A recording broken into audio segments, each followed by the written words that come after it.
We are having so much fun here this morning. One of those days? Yeah, it's just, but even though it feels kind of hectic, it feels good. Well, good morning, everybody. How are you? It is a Friday morning, which is why I'm here in this space, because it's Friday morning. Never mind. I don't want to get personal with you. That's just me in my own mind having to work itself through stuff. Because as you get older, you forget stuff, and it's embarrassing. So I tend to talk to myself out loud and remind myself of where I need to be. And thankfully, I'm in the right place.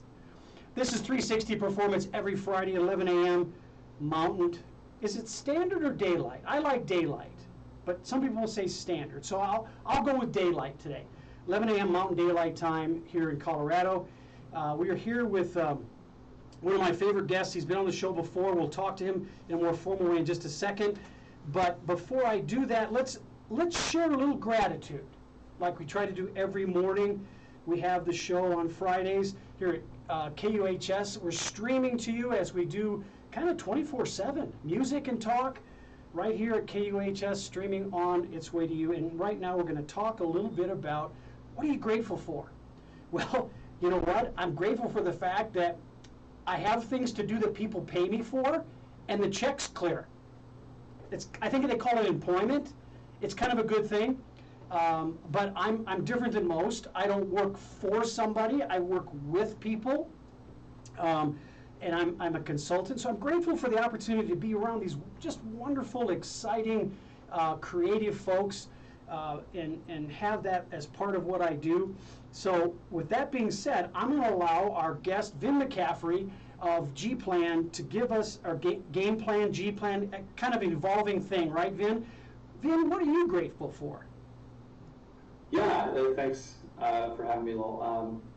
I think you hit the nail on the head. Having a value to the marketplace, matching that up with a lifelong passion for what I do, it's pretty cool. So I would start there. Good question, but yeah, I'm a pretty lucky guy. Yeah, so that is, in essence, where we're going these days with looking at employment in different ways. I think Vin's a little younger than me. I'm maybe way much older than him, but in both cases, I think it was this quality of just getting a job, sticking with the job. Our parents did that. They wanted to get one job and stick with it. We call it a career. Well, that's not the case anymore, is it? It's a gig mentality. I can do anything I set my mind to because I've got my disposable thumbs to go search for what that might be. So, Vin, what are you finding as it relates to student athletes in the collegiate setting? With respect to the gig economy? Yeah, I think it's a real thing, and I don't think it's just exclusive to the athletes, but athletes are unique, and that's kind of what we know. The gig economy is such, like what you said. If I was in the 90s graduating Lehigh like I did, and I said, hey, I'm thinking about doing a radio show, maybe a podcast, driving a car on the side. My mom and dad would have said, go get a job. It's time to do that. It was just so out of sorts to think in those terms. Yeah. But now there's a framework out there to do those things, and there's ways to monetize those opportunities pretty simply. And so we're seeing a lot of college students to do that. Uniquely to athletes, there's a new legislation that passed through last summer that we're allowing college athletes to monetize their name, image, and likeness. So in a sense, they've started the gig economy inside of college athletics with student athletes and taking advantage of who they are on campus as athletes to do different gigs, coaching lessons, podcast, posts to socialize things. So you're seeing at an earlier age, probably than previous, critically more than previous, student athletes doing those things. Yeah. So it's appropriate in Vin's world that his company is called Game Plan. One would hope that college students in general, but in particular student athletes, can relate directly to the term game plan as a way to take that first step and make an effort in that first step to begin to define what is your game plan? Where do you want to go with this? And what does the end in mind look like? so that you can have some form of not only the productivity of the planning process, but a more than likely outcome that you will continue to be a productive citizen. So tell me a little bit about Game Plan, Vin, and what kind of the changes that have happened over the last year or so since we last talked. I know you've had a lot of good growth and a lot of interest in what you do, so kind of get us up to speed. We've expanded pretty rapidly over the last 12 months, 18 months, significant way. Still very focused on the journey of the athlete, seeing those athletes as they transition through high school into college athletics, into professional athletics, and then into the workforce. We're approaching 900 schools that we work with, so it's pretty significant on the collegiate side. Nearly every professional league uses Game Plan in some fashion, which we're really excited by. We're really excited about some of the new work that we're doing on the product side. We just integrated survey capabilities, which we're calling analytics, directly into the platform. So what we were known for previously was education out through career development. We've mapped in survey capabilities because we think it's really strategic. There's a lot of updates, changes within the landscape of athletics, and you see a lot of anecdotal points that people kind of take as gospel. We think there's a real opportunity to be able to start to work directly with athletes, coaches, administrators, get their insight in more of a quantified way, going beyond just the anecdote. So we think that's really important. And beyond that, also start to figure out, like as Gretzky said, don't skate to where the puck is, skate to where the puck's going. We see that as a really significant opportunity to chase that. So we're dialed in on the survey, that's integrated and that's made available for our customers today. Programmatically, we're expanding that too. We're launching our first upskill academy. So it's great that we're talking about career. We have our first what's called Game Plan Academy that launches a month from tomorrow, October 17th. We'll have about 1,000 athletes participating across our schools and professional partners. And these athletes will go through a 4-week curriculum learning the basics of sales. I would call it like a pre-employment skill-based academy. But the cool part of it is we have employers that are participating with it as well. So not only will those participants go through education, e-learning, and more, they're going to network directly with an employer to learn a day in the life at and name those partners that come through. So, and those partners are not insignificant. We're really excited about who's come on board. Now, that sounds like an exciting new addition to your process. And in particular, that it's practical sounding in the basis of where it needs to go, and it gives the participant, in this case student athletes, the chance to have more than just a casual touch of being in control. I'm learning through this gig mentality. One of the key features is that the participants have ownership, literally ownership and control of their destiny. So that seems to be a thing that, well, you and I didn't have a lot of that when we were kids. We were just kind of told what to do. My dad's favorite phrase was, kids are seen and not heard. Yeah. And I went, oh, geez, what am I going to do, right? That was my dad talking to me, so I just kind of took it, right? Well, that's not the case anymore. They ignore you and do this. Yeah. And they have a voice. And college athletes have a really significant voice. So no, I think it's it's a strong acknowledgement. It's changing. So I'm curious, Vin, can I, in that program, if I were in the academy, if I was a student athlete in these days and I got into the academy, can I learn to play the banjo in the academy? Eventually.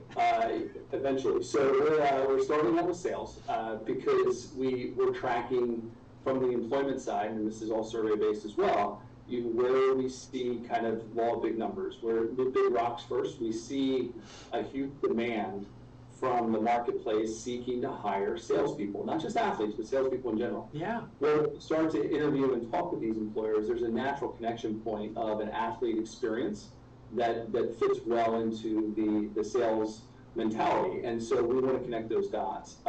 So as we do that, as we launch for the first year, the academy, Sales Academy is going to be the focus point. We're going to tweak it, we're going to get better at it, it's the first launch. And then maybe the banjo, as a 2.0 when we get down the street a little bit. Yeah. You're bringing it right to where I live, Vin. I love that because one of my favorite master classes, as you could know, on the internet, I've got master class people, and one of them is Steve Martin. And you're learning how to play the banjo with Steve Martin, and probably get some comedic licks in there as well. And in more of a serious note, that as much as I'm trying to be comedic, which my family says I'm not funny. Dad, you're just not funny. I want to bring the relevancy of technology into play and how it's leveraged and made larger, these images that kids can look at, and they're blown up. They're not all reality based. We've got to have things like game planning yourself, giving them a practical understanding of what the realities are. But getting them hooked, getting them excited is a big part of that. So where does the name, image, and likeness vernacular come into place as an additional reinforcer of that hook so they participate with you? And in this case, the Academy's got that sales thing, and look at NIL is selling. It's brand recognition. Mm-hmm. How do you see it hooking? Yeah, no, it's a great question. Yeah, I think what we look at is the overall landscape. So we work with Division I, II, III, NAIA, every junior college athlete in the country is in our platform. So across the board, we're working with a lot of athletes. Yep. Not all of them are waking up in the morning thinking about NIL. But those that do, we think it's part and parcel to the experience. We think it's a real great opportunity to learn the types of skills that you're talking about with respect to the gig economy. Understand what it takes to start a business. The expectations of business. What taxes are. We're learning some basics through this experience that 18 to 22-year-olds previously probably hadn't gone through. I know I didn't. So I would say from that standpoint, there's been a lot of value. You can kind of get lost in some of the anecdotes, and there's some great commercials, and we get stuck on the one.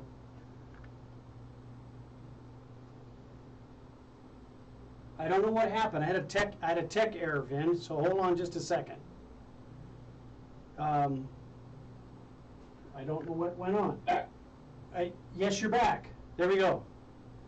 Yeah, I think from those student athletes that are taking advantage of it, there really are skills that will help them as they make their transition.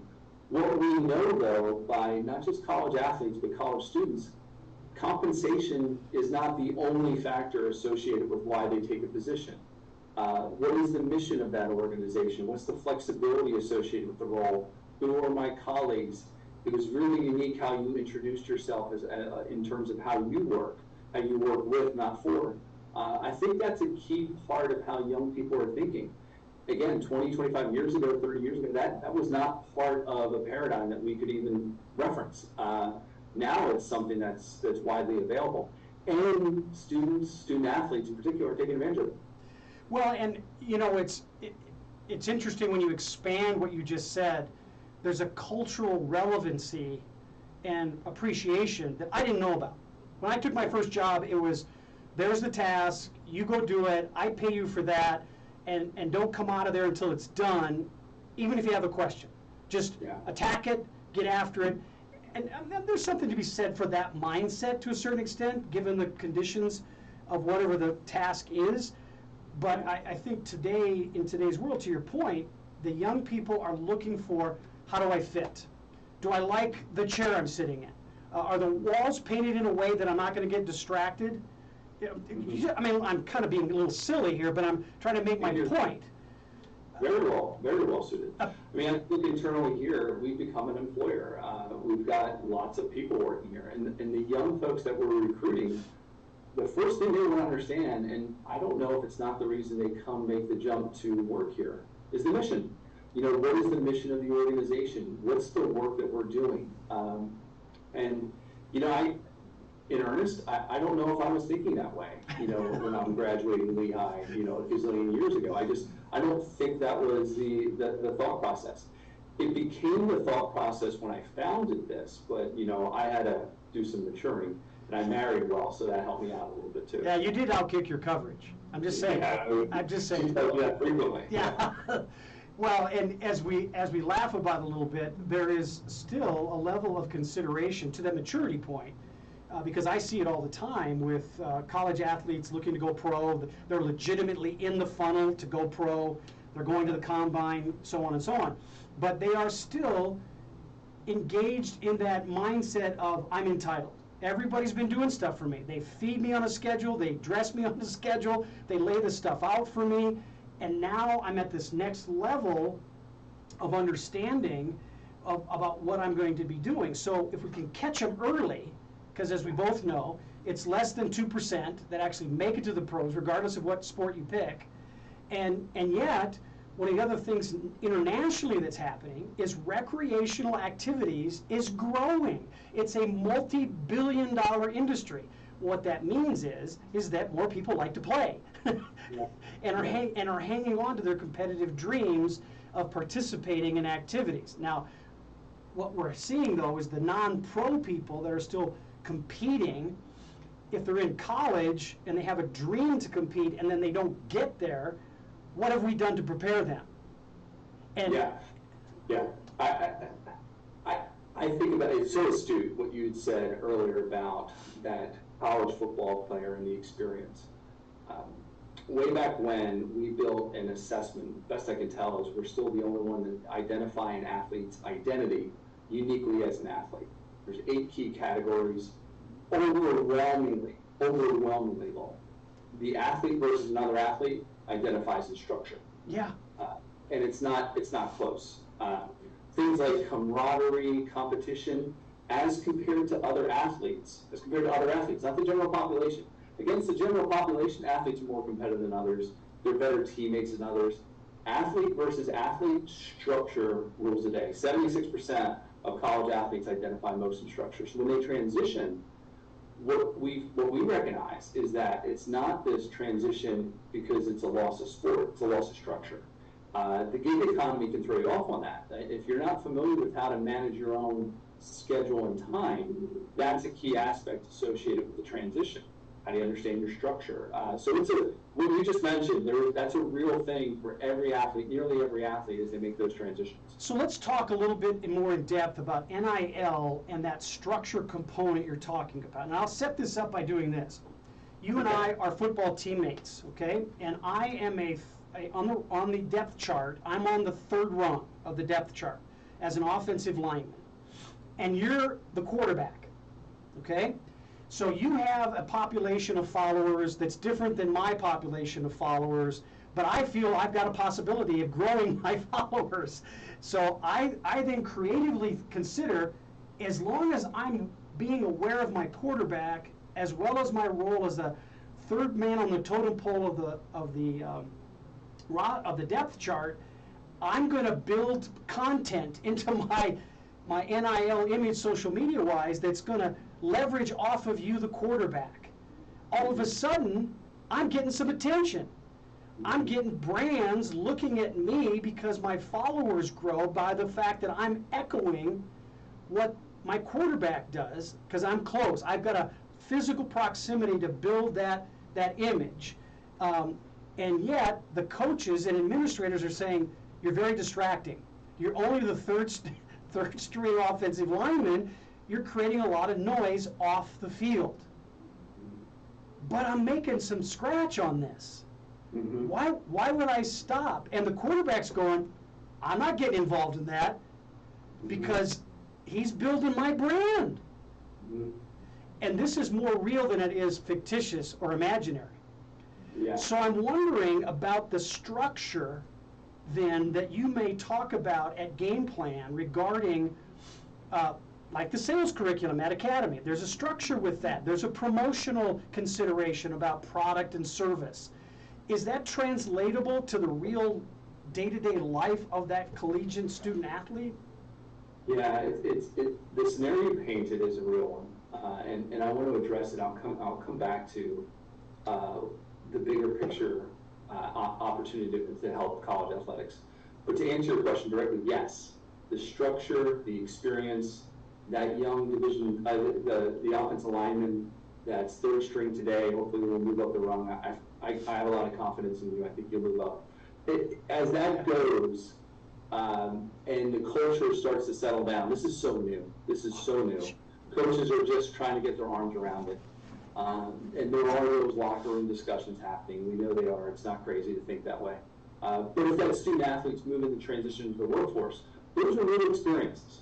Those are real experiences, real tensions that occur in the workforce, that occur between colleagues.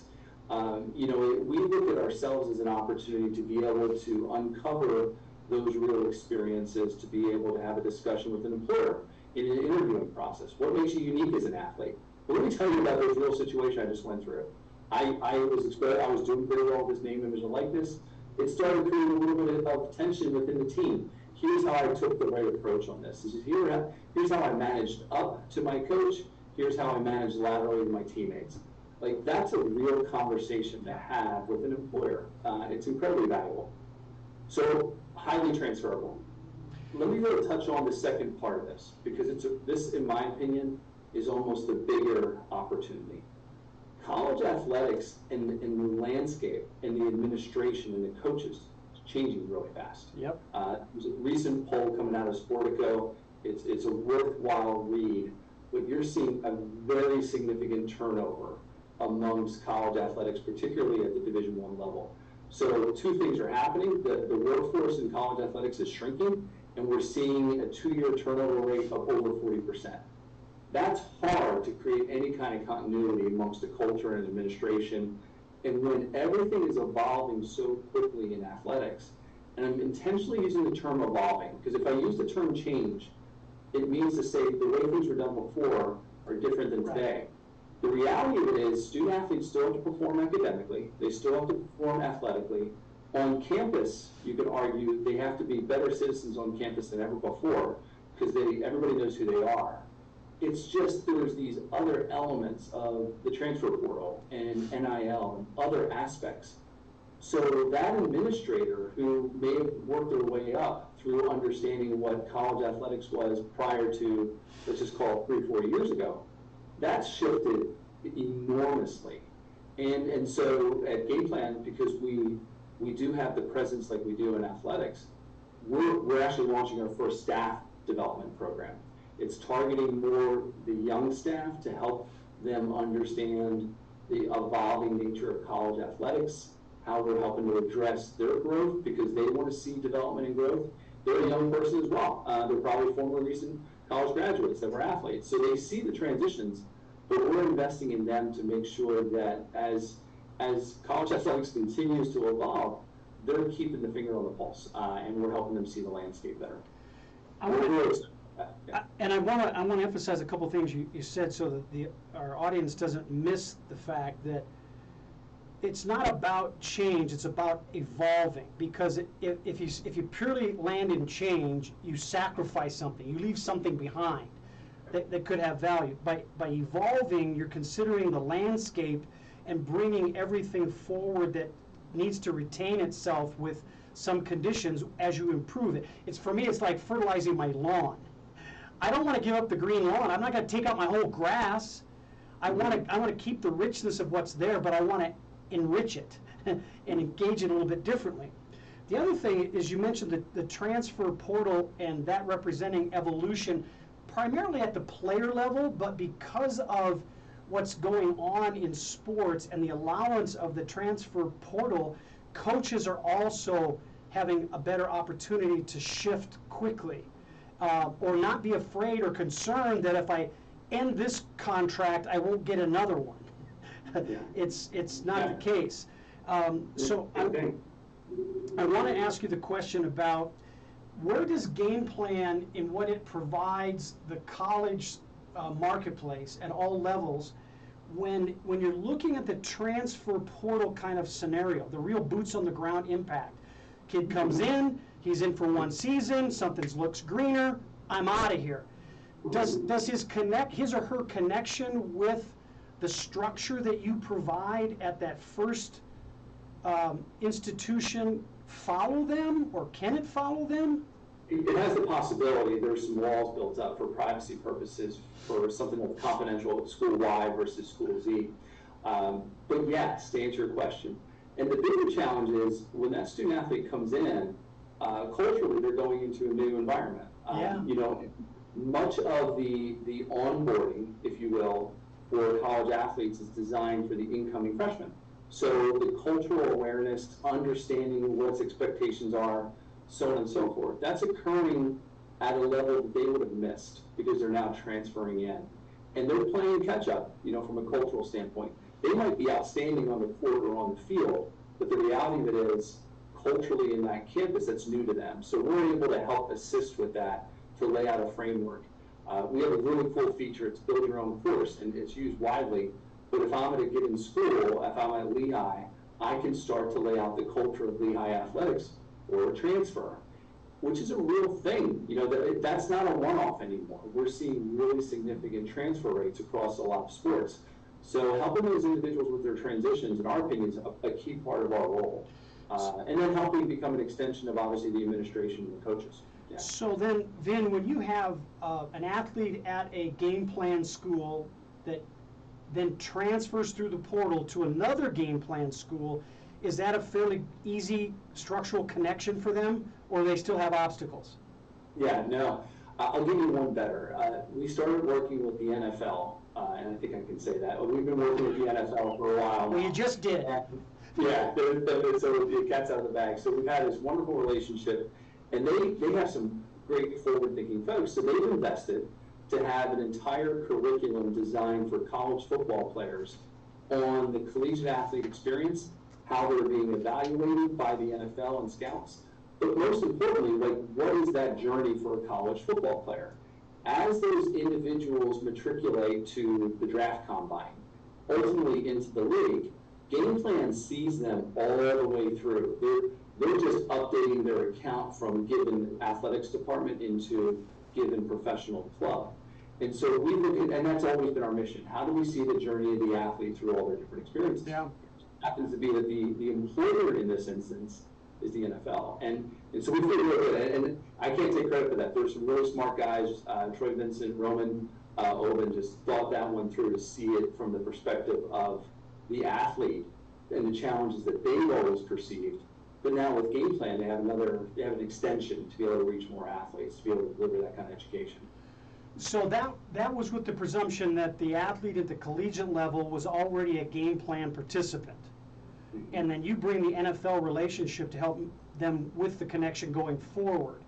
Right. What if I am not a game plan athlete and I'm in my rookie orientation sessions in April after the combine, and I got drafted, I got selected, and now I'm sitting in the big theater at my new team, and they start chatting at me and say, well, okay, for those of you who are a game plan client, raise your hand.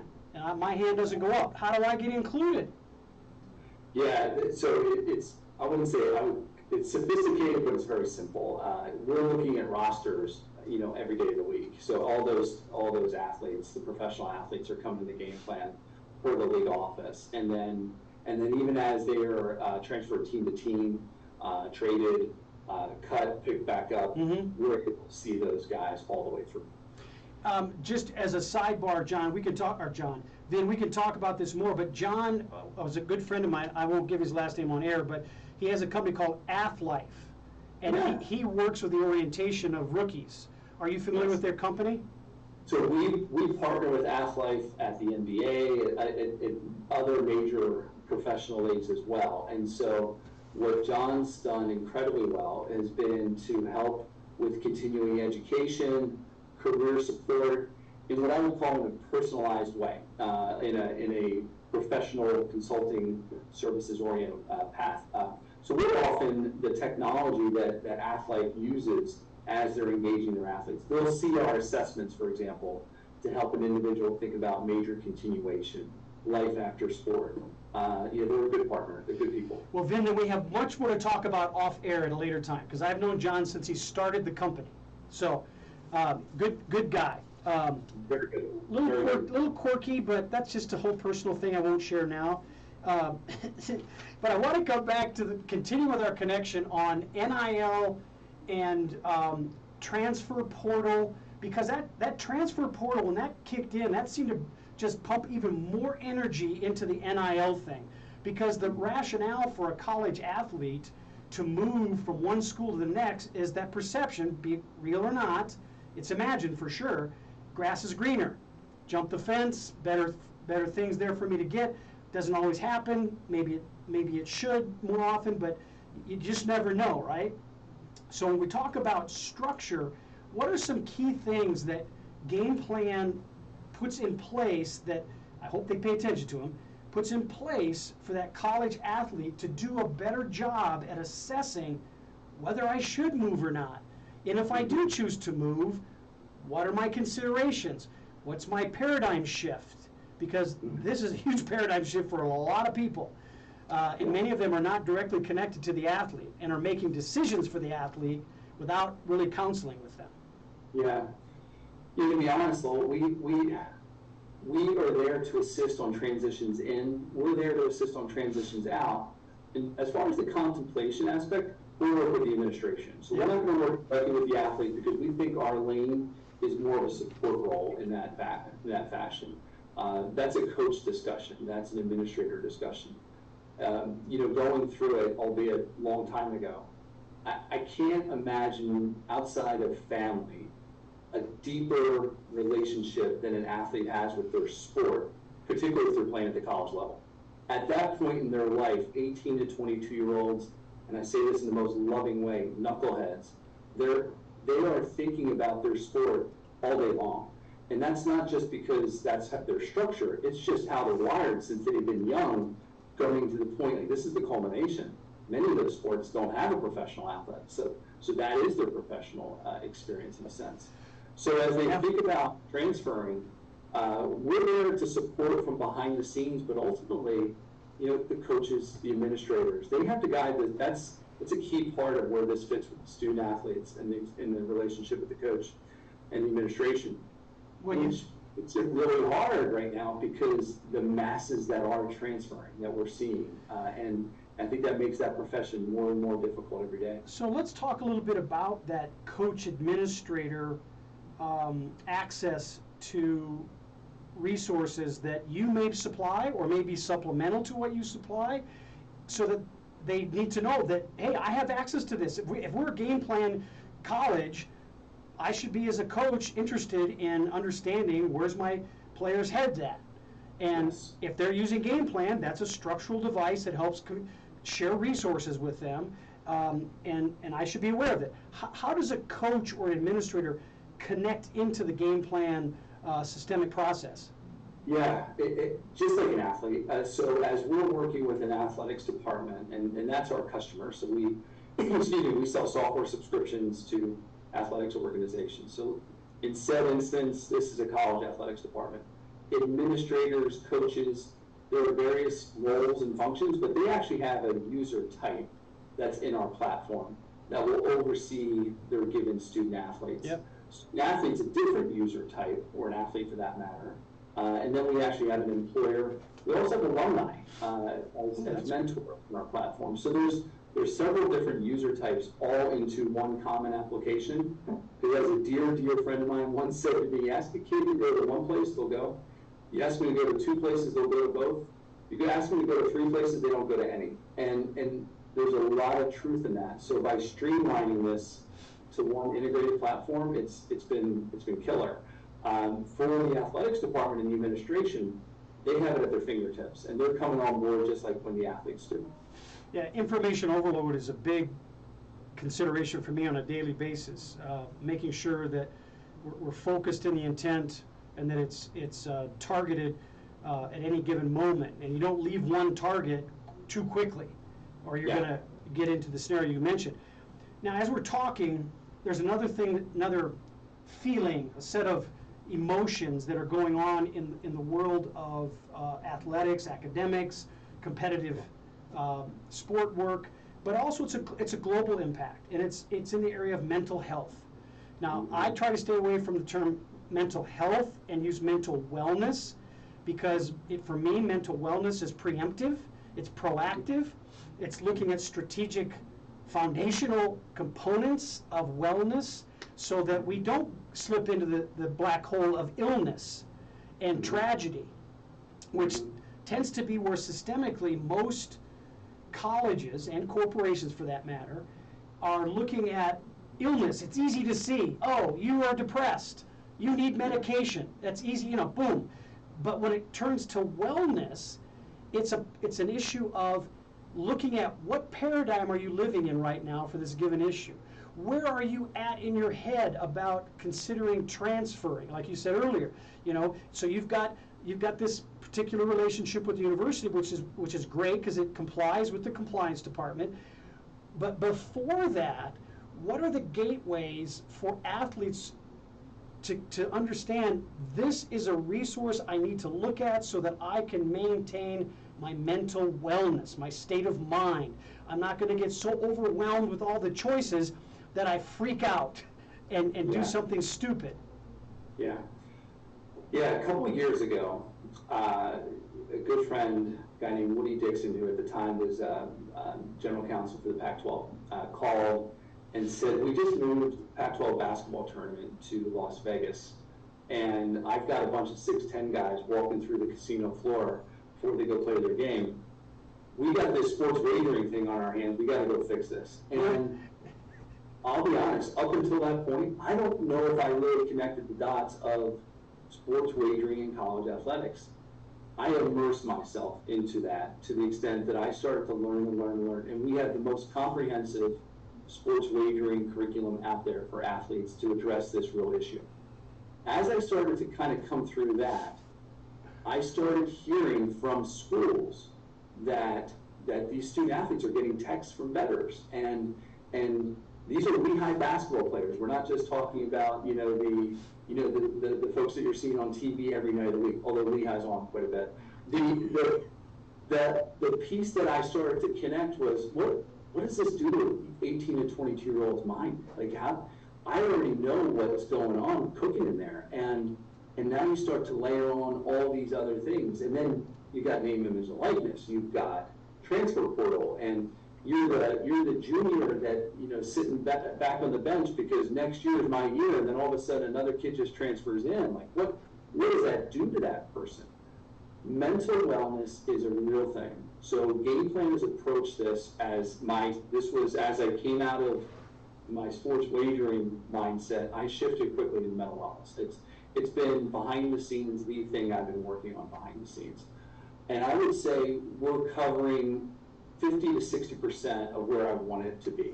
And we're very close. I'm not at liberty to tell you how we get to the goal line, but where we are today is through very comprehensive educational curriculum, helping an athlete understand what is mental wellness, what are the challenges that you're having, maybe distinguish through, I just had a bad day, to, no, this is a real thing. The reality of it is athletes don't persevere. There's some skills that they have to start to go through that are really, really difficult and challenging, and I don't want to limit that. But I do want to help illuminate that sometimes this crosses a line, and there's some real things occurring. When I read about that young lady, the soccer goalie from Stanford, and I showed it to my wife, I said, this is our son. If he grew up to be this young lady, hypothetically, we'd be the proudest parents in the world. And this girl took her life, and so, in this instance, you can't go back. And Vin, let me add that she took her life after she had a career high game prior to that. And everybody was going, surprised, because there was no indications of a problem. Because some of these kids internalize things so much, and I'm sure it's not different than maybe what was done in the past, but I would just say the heaviness that we are now as a society in the athletics culture, it's evolved. There's a lot of pressure on these young people. You were just kind of giving a couple of anecdotal examples. They're real things. So we believe education is a big step in the right direction to help an athlete understand more about the situation, what they're going through, to give them as much of a comprehensive view as we can. What I view as our next step, and I think Game Plan is a really, really unique place to do this, given the types of interactions that we have with athletes, is we want to take that one step further. I think you'll see from Game Plan the opportunity to be able to work with athletes to be able to really to support them in a fashion that we had in the past. And that might be through partnership, and it will be through a partnership, but it's going a step further than just traditional education.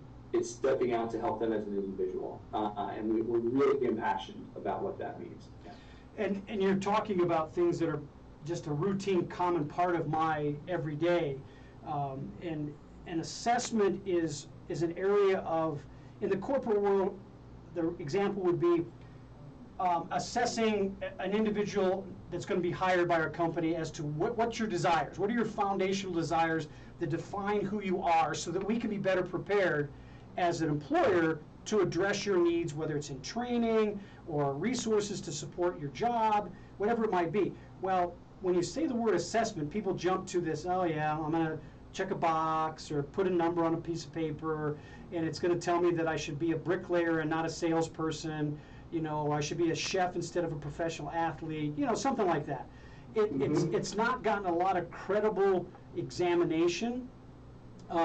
You know, typically it's the Myers-Briggses of the world, you know, and the decks that represent that.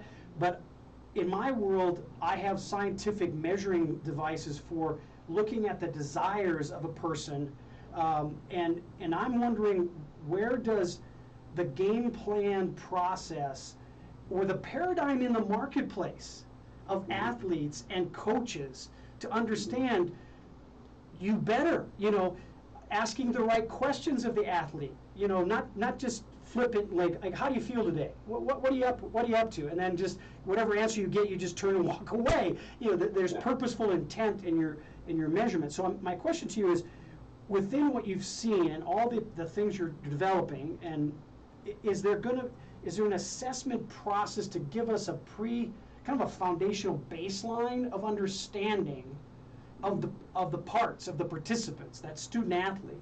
Where are you guys at? I was referencing one of those earlier with the athletic identity assessment. The second we have is an interest inventory. Interestingly enough, when we looked at all the different measurement tools and the inventories out there, what we recognized is they were all pegged against the general population. So athletes would show and be skewed as compared to the general population. So we built our own inventory for interest, and we have our own inventory for their athlete identity, which again, I think is fairly unique to athletics. And it is exclusive in terms of our assessment. So we plot that. So we think there's an interest and then there's a cultural fit. So what is, as 19, 20 years old, freshman, sophomore, junior, senior, fifth year, we see that as a culture fit on the team, but we believe that also applies into their life after sport. I'll just give you an example. I started by saying the sales academy. And the sales academies are fantastic. And you don't have to sell very hard to be able to say athletes do really well in sales when you're talking to a big organization. They'll just start rifling off all the different leaders in their organization, how they're former college athletes, and they're crushing in the workforce. So they get it. What we want to take that one step further is help me understand the day-to-day experience, because as Coach Izzo said to me one time at Michigan State, he said, athletes don't manage their time well, they manage their schedules well. And so what we know is the athlete's very high in structure. So from a structural standpoint, if they go into an environment that they'll be able to be competitive and they'll be able to be impassioned, they're going to be successful there. But if you don't give them a little bit of structure in terms of how to get started, where they're supposed to be, particularly in that early stage of one's career, 22, 23 to 25, in that window of time, you still have a lot of firepower in that person, but they're not going to be able to apply it right because they're going to get lost. They're not going to understand how to make the transition. So that's where the plotting of understanding the interest as well as the cultural fit comes in. Structure wins with the college athletes. Going into structured environments is really, it's valuable. I think NIL, as we were talking about the gig economy and more, I'm not dissuading an athlete at all from going after those post-graduation. I would just like give that individual a sense that if they are high in structure, you start laying out your day, like understand your agenda, hold yourself accountable, because if you're an entrepreneur, or self-made business person, no one's going to tell you what to do. So you'll find that you might be sitting on your hands overthinking a few things when in fact you should be working towards it. So planning is going to be really critical. It's just one of those factors that we see with athletes as they make the transition. They say it's like this void, and I do believe there is, but I also think a majority of that void that they make the transition away from is actually the structure. They in a sense they've become used to, and they actually value the expectation that I have to be somewhere at some time. And as you know, college athletes, from the time they get up in the morning till late at night, they're told where they need to be. And there's, eventually that's a click. It clicks, and that's the value point. If they make the transition to the workforce and that's lost, that's a void. That's a real void that we see athletes go through. Yeah, and you're bringing up something that is usually found in the headlines of a newspaper article about an athlete who did something, who's no longer an athlete. They're now in the corporate world. They're struggling because they didn't know how to navigate those gaps in the change of the behaviors that are expected of them. Or in the ones that are most typical is that I get this huge contract, and then I spend all my money, and then I didn't perform on the field, and now I don't have it anymore. And now what do? Well, okay, I'm going to go do roofing, or I'm good, something very much below what they expected they were going to be like. Or on the other side of things, they get into the pro situation. This is a constant with rookies for me, is they don't understand that you need to get up on your own. Nobody's going to knock on your door and wake you up. You need to be responsible for a credit card, a checking account, paying your bills.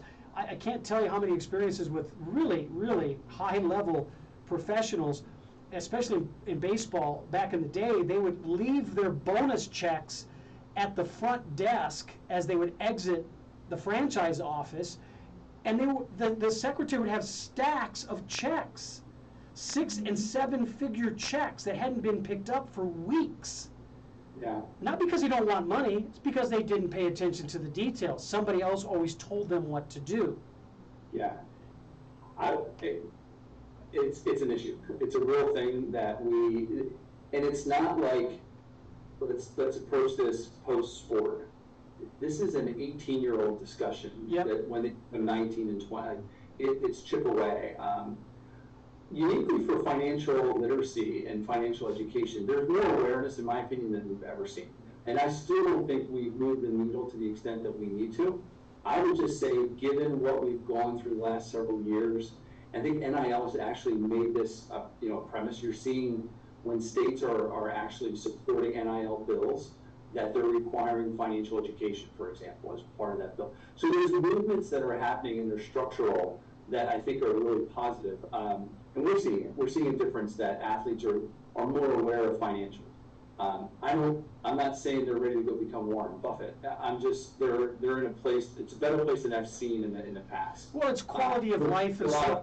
It's quality of life and survival, Vin, we're talking about. And also it's transferable to the non-athlete.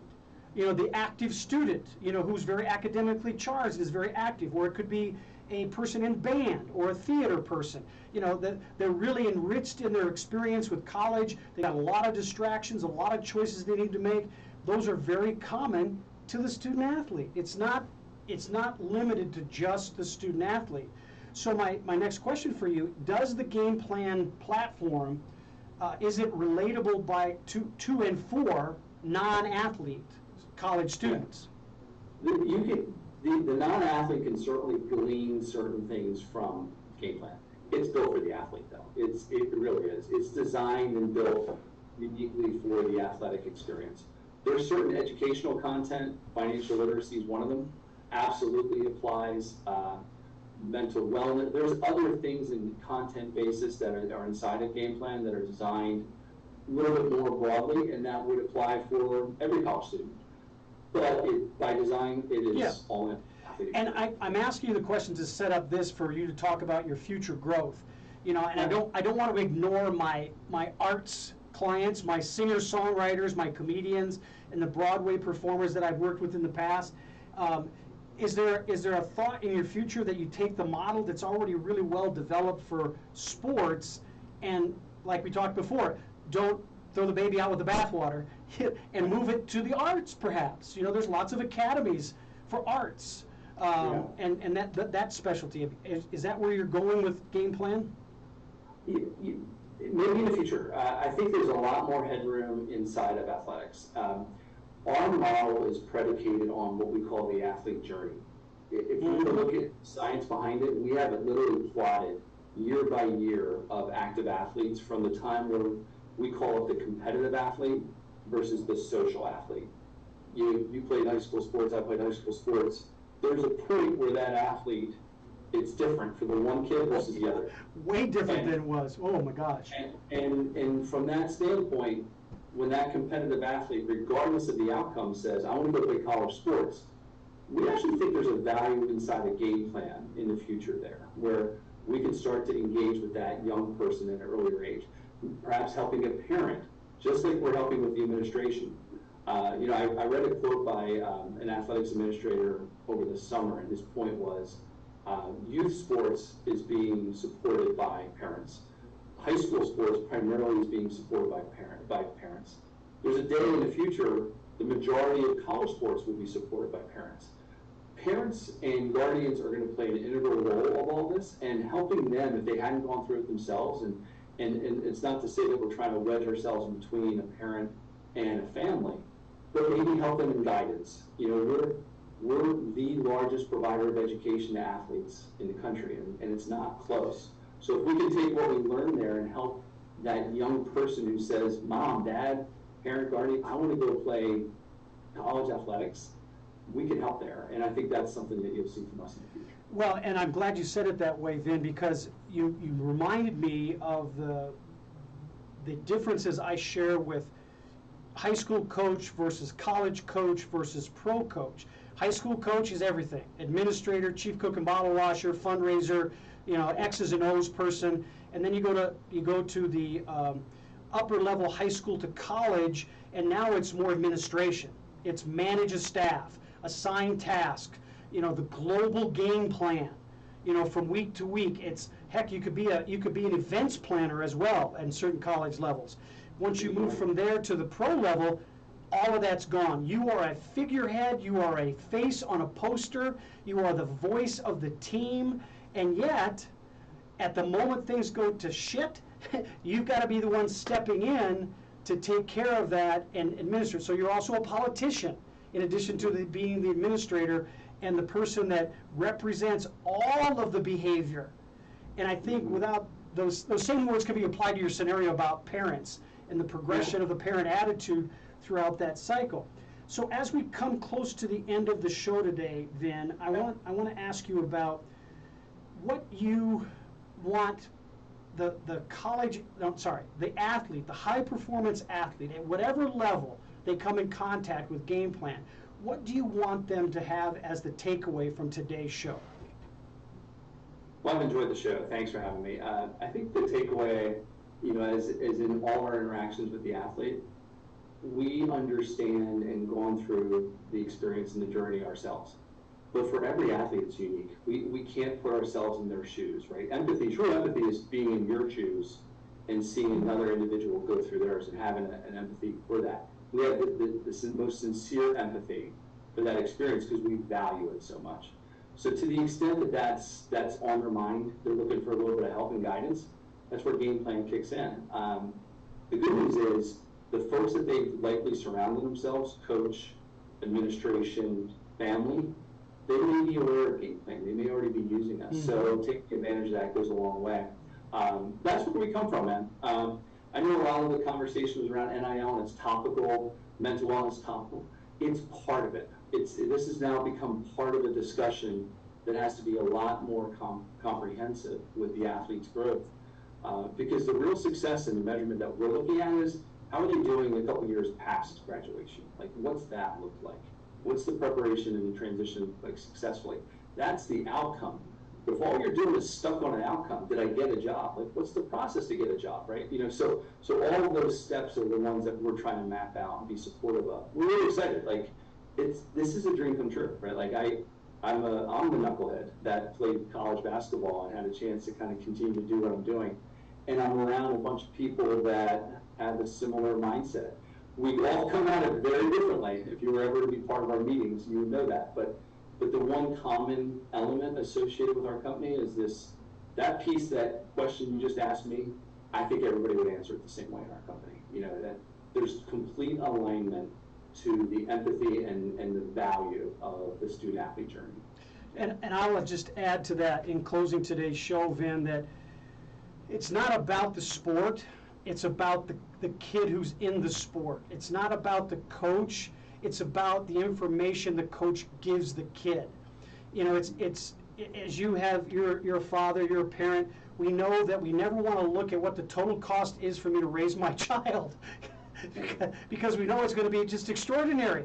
But it's something we've committed to participate in, and regretfully, with what we've been talking about today, not all the parts are connected yet as to where the resources should be applied and how they're going to influence the child and bring them to a mature, productive citizen in our world. And I'm so grateful that you're doing what you're doing and sharing those kinds of tasks and challenges with the athletes. My premise for this show is not so much to make a lot of money off the show, but to make sure that we are a conduit for productive outcomes and strategies that people can use, like game plan, and what Vin McCaffrey has brought to us. So this is 360 Performance every Friday, everybody, 11 a.m. Mountain Daylight Time. Join us next week. We're going to bring some competitors to the field, like we did last week with Wendy Skeen, the oldest mountain bike competitor I've ever known, and she's now a national time trial champion.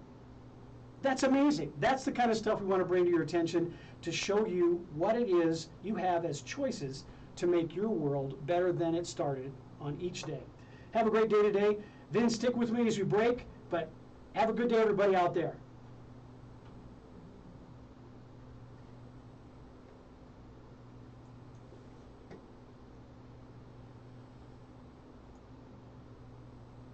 Okay, Vin, we're off. All right. How was that? That was awesome, and it gave me a more specific understanding of where you've gone and where you've grown to, because it seems that in my work, I've been doing a lot of work in assessment stuff, Vin. I've been doing it almost from the beginning, but my assessments now have been, they're scalable. And I've got, in that scalability, the ability to, because it's all spreadsheet-driven data on 16 different factors, it looks at the athlete's desires. So now my coaches, my administrators that I talk to about the athletes, we have scientific data that handles the bias. Just you can touch it with your fingers, where it says stop streaming. Oh stop. gosh. No. No? Right, try them